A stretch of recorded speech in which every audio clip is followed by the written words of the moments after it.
Assalamualaikum warahmatullahi wabarakatuh. Alhamdulillahilladzi arsala rasulahu bil huda wa dinil haqq liyuzhirahu 'alad dini kullihi walau karihal kafirun. Asyhadu an la ilaha illallah wa asyhadu anna Muhammadan abduhu wa rasuluhu la nabiyya ba'dah. Allahumma shalli wa sallim wa barik ala sayyidina Muhammadin wa ala alihi wa sahbihi ajma'in. Amma ba'd. Ittaqullaha haqqa tuqatihi wa la tamutunna illa wa antum muslimun. Alhamdulillahirabbil alamin. Jamaah kaum taqwa astar rahimakumullah dan teman-teman yang mendengar melihat siaran ini. Mari kita lanjutkan lagi. Masih di surat An-Nur. Kemarin kita sudah sampaikan bahwa pernyataan dari Allah Subhanahu wa taala, Allah lah yang menyempitkan dan meluaskan rizki. Oleh karena itu, maka tunaikanlah hak Allah Subhanahu wa taala, karena ada harta orang lain di situ, kepada karib kerabat, fakir miskin, orang yang di perjalanan.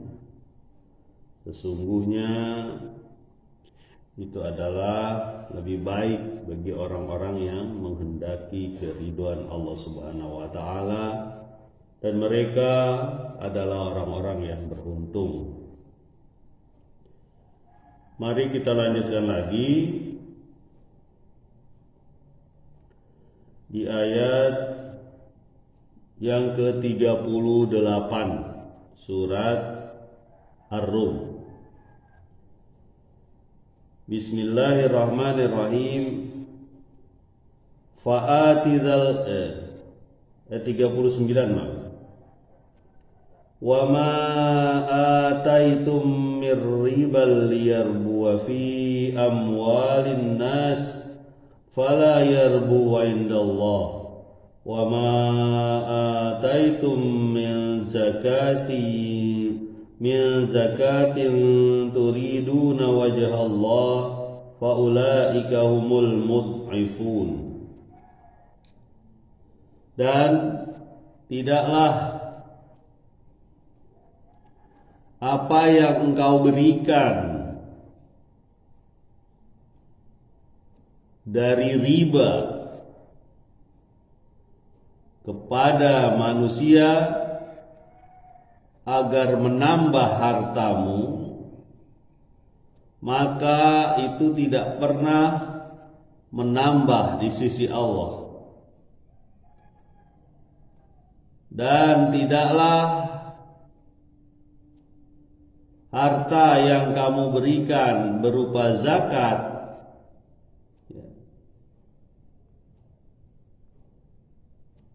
untuk menghendaki keridhaan Allah, maka sesungguhnya itulah yang melipat gandakan.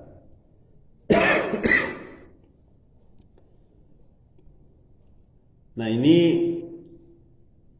cara yang Allah tunjukkan dalam melipat gandakan harta, baik secara materi, secara fisik atau secara pahala, secara makna. Selama ini manusia berusaha mengelola hartanya, berusaha menambahnya, salah satunya dengan cara menambahkan tambahan pada harta manusia berupa riba. Bisa berarti riba secara umum, dengan gaya-gaya riba yang macam-macam. Bisa saja tambahan harta kepada orang kaya supaya dibalas berlipat-lipat, mengharapkan manusia.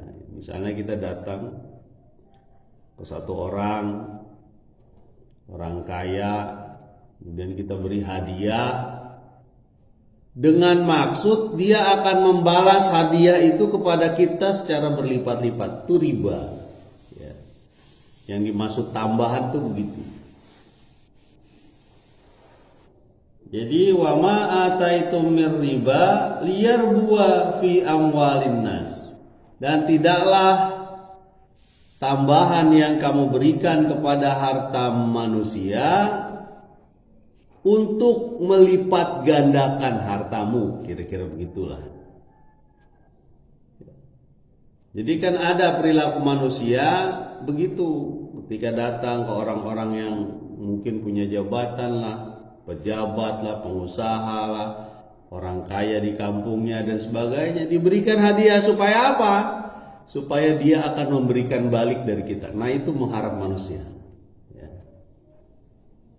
Kalau kita memberikan kepada orang, ya berikan saja. Ya. Nggak usah mengharap-harap dibalas dari dia.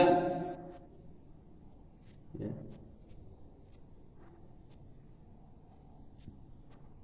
Dalam satu hadis, pernah ada orang yang memberi sedekah pada beberapa manusia, jenis manusia. Yang pertama, dia memberi sedekah pada orang yang dikenal sebagai maling, pencuri.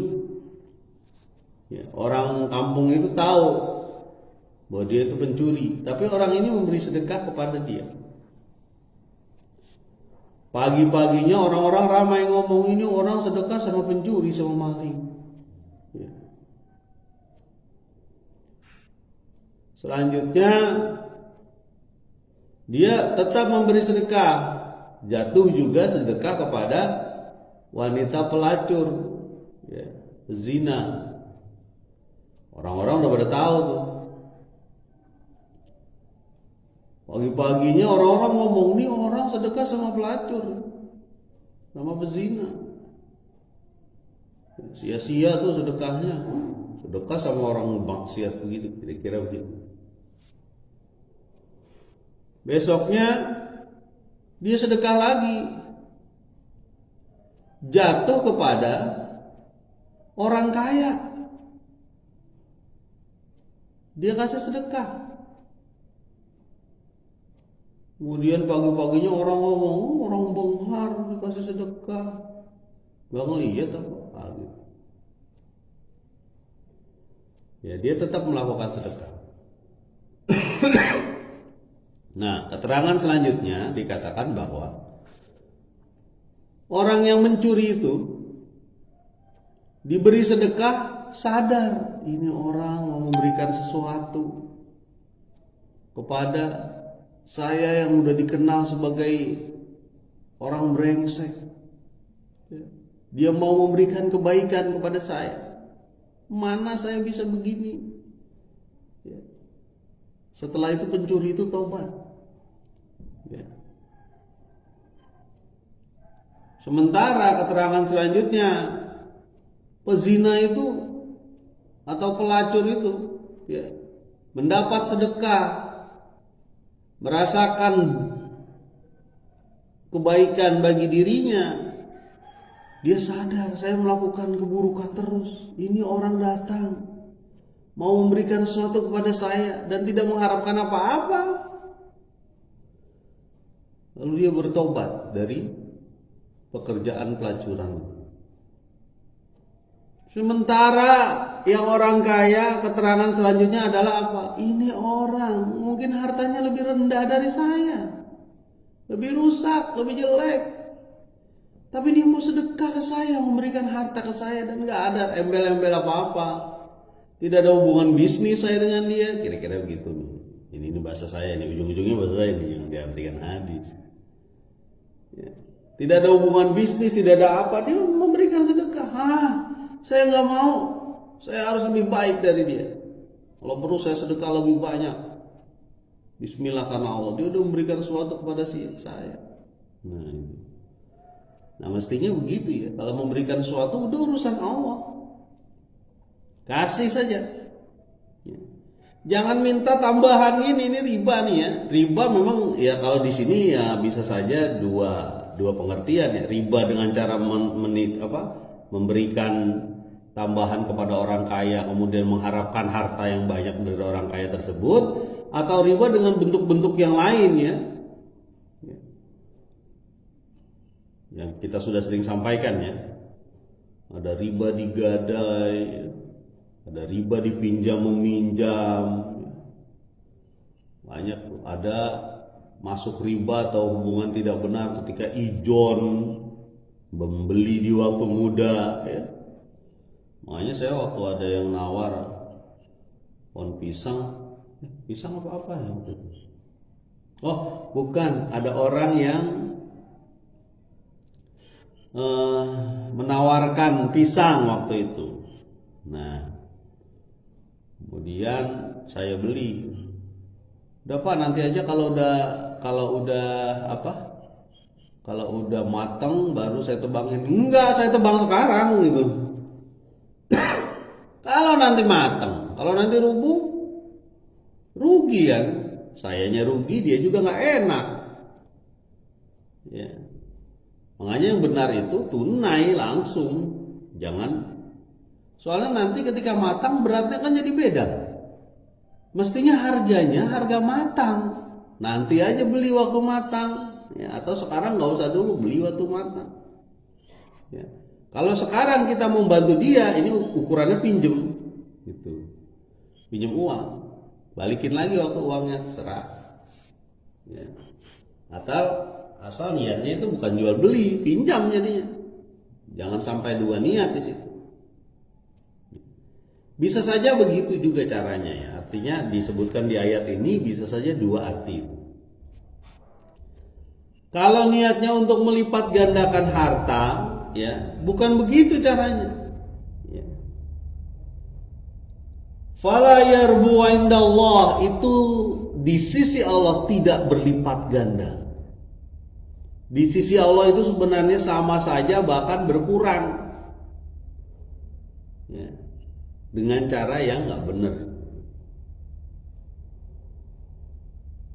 Fala yarbu indallah wa ma ataitum min zakatin turiduna wajhallah fa ulaika humul mud'ifun. Dan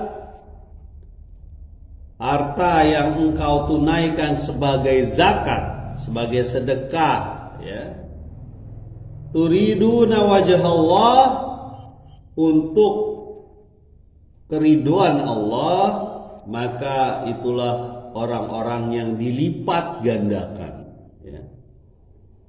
Jadi apa yang melipat gandakan harta itu zakat dan sedekah. Baik secara fisiknya hartanya bertambah atau maknanya secara berkah, pahala itu yang bertambah. Jadi di sini Allah sebutkan nih ya, bagaimana cara melipat gandakan harta dengan semua unsur baik fisik dan makna ataupun pahalanya.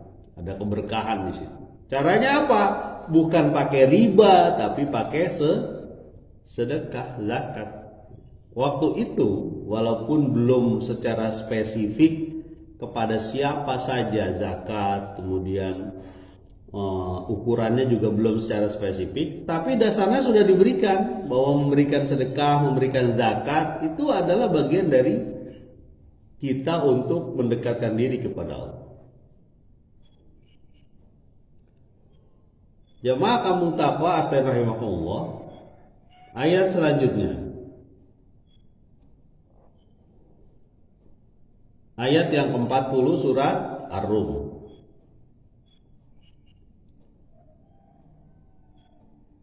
Allahul ladzi khalaqakum tsumma razaqakum tsumma yumitukum tsumma yuhyikum. Hal min syurakaikum may yaf'alu min dzalikum min syai' subhanahu wa ta'ala amma yusyrikun. Allah lah yang menciptakanmu, kemudian memberikan kamu rizki, kemudian mematikan kamu, kemudian menghidupkanmu. Apakah di antara sembahan-sembahan palsumu itu, Tuhan-Tuhan palsu, ada yang bisa berbuat seperti ini ya kepada kamu. Maha suci Dia dan maha tinggi Dia terhadap apa yang mereka syirikkan. Nah, ini dikembalikan lagi pernyataan dari Allah bahwa Allah yang menciptakan kita.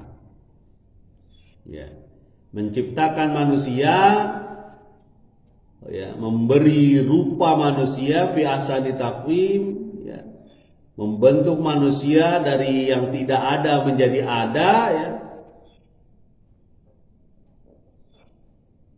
Kemudian memberi rizki pada manusia, bahkan bukan cuma manusia, tumbuhan, hewan diberi rizki oleh Allah. Di sini menunjukkan bahwa tidak ada yang bisa memberi rizki kecuali Allah. Dihidupkan dengan cara diciptakan, kemudian diberi rizki, diberi sarana, diberi cara untuk bisa melanjutkan kehidupan. Ya. Kemudian tsumma yumitukum, lalu dimatikan. Anda itu dimatikan, kita semua akan meninggal, akan mati. Ya. Kemudian tsumma yuhyikum, akan dihidupkan kembali. 4. Ya, ada 4. Diciptakan, diberi rizki, dimatikan, dihidupkan. 4. Pak, kalau diciptakan dan diberi rizki serta dimatikan, kita sudah biasa Pak, kita sudah tahu begitu. Cuma dihidupkan kembali gimana nih Pak? Lah Anda saja dihidupkan nih dari diciptakan nomor 1. Coba. Ya, kadang-kadang orang itu berpikir masalah dihidupkan inilah kerancuan akidah orang. Kita nggak yakin bakal dihidupkan kembali, tapi kita yakin kita dilahirkan. Itu kan kita ada sekarang. Dari mana? Ya. Kita tidak yakin dihidupkan kembali, ya. Tapi kita yakin dengan dilahirkan. Jadi gampang aja kan Allah menghidupkan kita kembali, ya, meminta pertanggungjawaban kita, ya, di fase sebelumnya. Ya, jadi tadi juga yang kedua nih, masalah rizki. Ketika masalah rizki itu Allah yang punya hak. Pakai caranya Allah, bukan pakai caranya nafsu dan setan. Ya. Cara instan, cara cepet. Ya.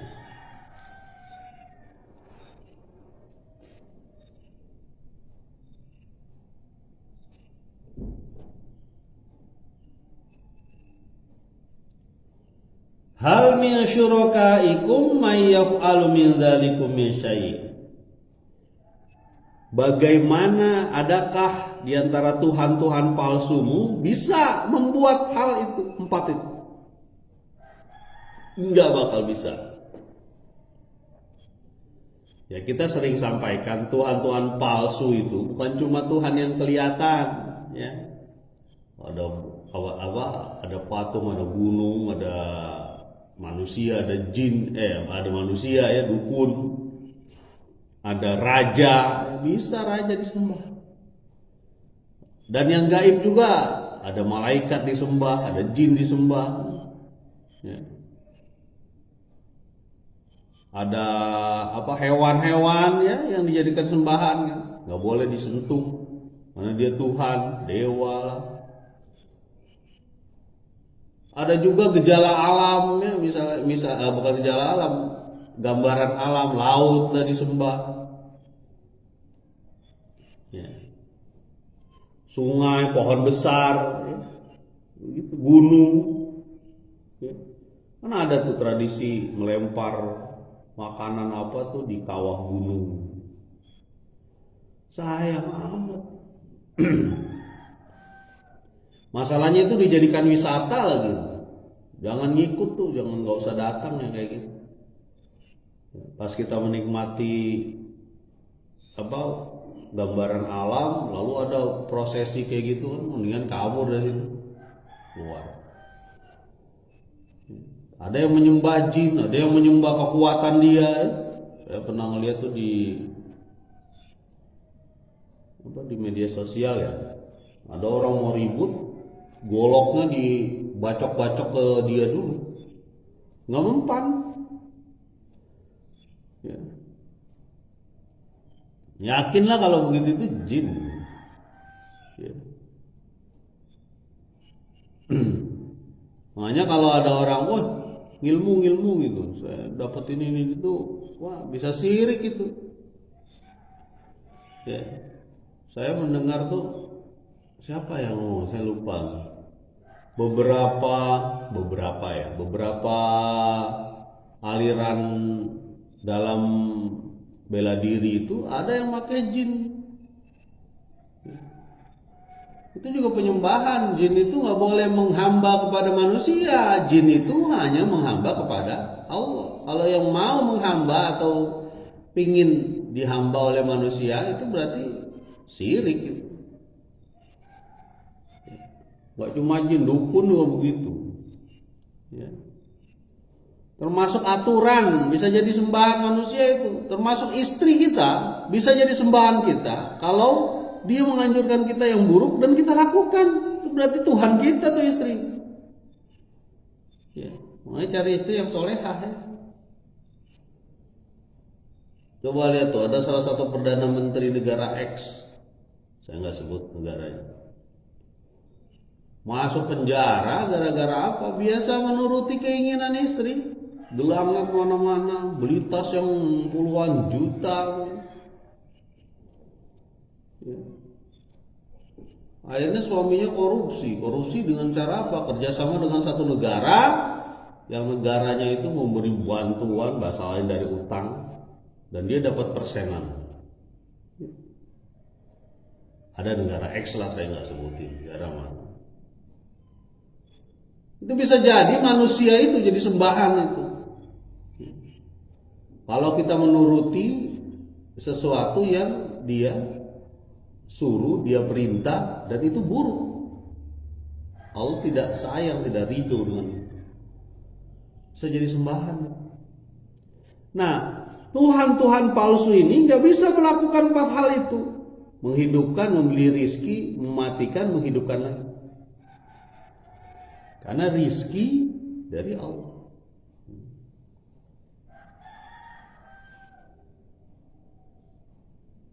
Subhanahu wa ta'ala amma yusyrikun. Ini sebenarnya pertanyaan retoris. Pertanyaan yang tidak perlu dijawab sekaligus ejekan. Mana ada gak Tuhan kamu yang bisa kayak gitu? Gak perlu dijawab, Allah langsung jawab. Subhanahu wa ta'ala amma yusyrikun. Maha suci Allah, maha tinggi Allah terhadap apa yang mereka lakukan kesyirikan kepada Allah. Itu perlu dibantu ya. Orang Quraisy menyembah malaikat karena dia dianggap anak perempuan Allah. Ya. Akhirnya kekuasaannya jadi terbagi. Allah nggak mau, Allah cemburu. Dia hanya mau diberi cinta sendiri. Ya. Karena dia yang menciptakan. Ya. Dan tidak perlu ada campur tangan yang lain. Ya. Allahu Ahad, Allahu Somad. Ya. Tempat bergantung Allah itu sendiri.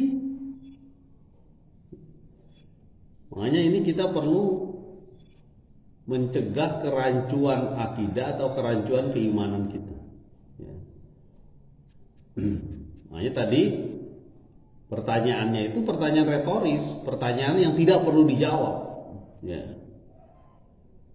Contohnya gini, Bogor tuh kota hujan kan? Gak perlu dijawab, orang udah tahu Bogor hujan terus. Ya.